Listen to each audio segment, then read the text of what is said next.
Bonjour à tous. Bienvenue au bulletin d'information à Top News. Au sommaire. Les forces irakiennes ont stoppé l'assaut de l'État islamique sur le centre de Ramadi.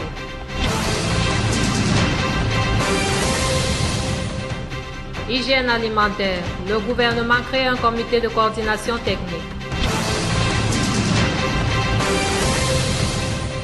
Afghanistan. Un Britannique tué dans l'attentat à Kaboul.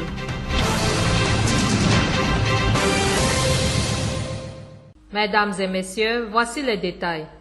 L'armée arabe syrienne a découvert un tunnel de 30 mètres et un repère terroriste de Daesh dans le quartier de Jibela. Elle a aussi ciblé leurs véhicules et des regroupements terroristes dans les quartiers de Wejat, Saker, Weka et Rushdia à Deir ez-Zor.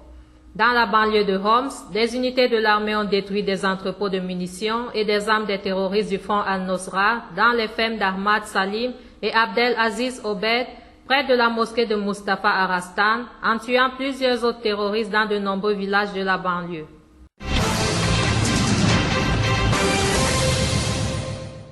Le président russe Vladimir Poutine s'est entretenu hier mercredi avec le ministre syrien des Affaires étrangères Walid Muallem pour une rencontre à huis clos consacrée notamment à la relance du processus de paix. À l'issue de sa rencontre avec M. Walid Muallem, le président russe n'a fait aucune déclaration, laissant le soin à son chef de la diplomatie, Sergei Lavrov, de donner quelques éléments alors que Moscou cherche à relancer un processus de paix, au point mort depuis l'échec des négociations de paix de Genève II, en janvier et février, entre représentants du pouvoir et de l'opposition en exil, sous l'égide de l'ONU, des Occidentaux et de la Russie. Revenant sur les efforts de la diplomatie russe pour faire dialoguer l'opposition et le pouvoir, M. Lavrov a estimé que compte tenu des points de désaccord qui se sont accumulés depuis des années, des tentatives incessantes d'ingérence étrangère dans le conflit syrien, ce travail n'est pas simple et prendra du temps.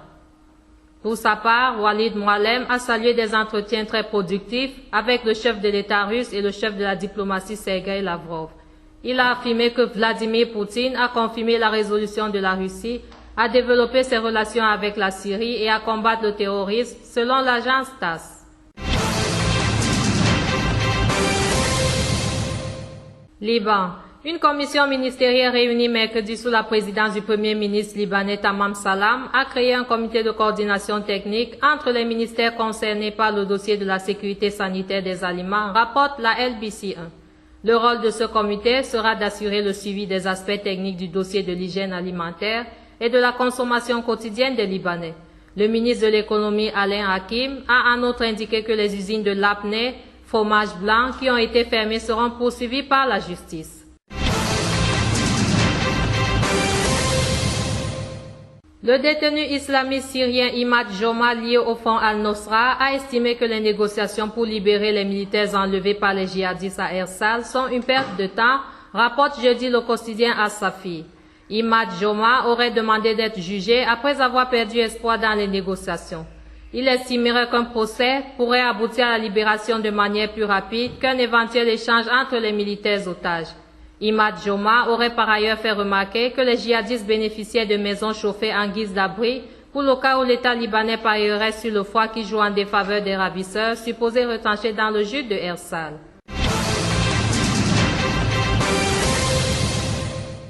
Les familles des militaires enlevés par les djihadistes depuis début août ont refusé jeudi dans un communiqué qu'une partie autre que l'État se charge de la libération de leurs proches. Les parents des militaires ont réitéré leurs menaces d'escalade sérieuse. Par ailleurs, le ministre d'État chargé des Affaires du Parlement, Mohamed Fnesh, membre du directoire du Hezbollah, s'est pour sa part dit avec toute mesure politique ou non politique qui peut mener à la libération des militaires enlevés. Les circonstances de la libération de Imad Hayat sont différentes de celles du dossier des militaires, a-t-il poursuivi, soulignant que le prisonnier du Hezbollah qui a été libéré mardi soir a été emprisonné hors des terres libanaises et que les ravisseurs ne sont pas les mêmes.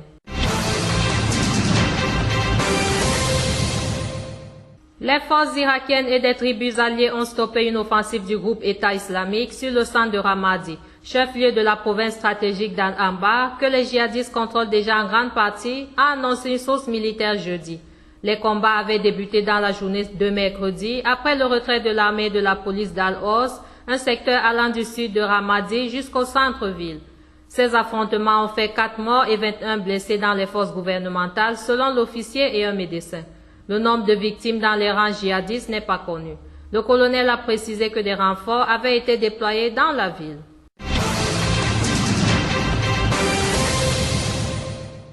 Un Britannique a été tué dans l'attentat suicide taliban qui a visé un véhicule diplomatique britannique jeudi dans la capitale afghane à Kaboul, où les attaques se multiplient à l'approche du retrait de l'essentiel des forces de l'OTAN, a annoncé la police locale.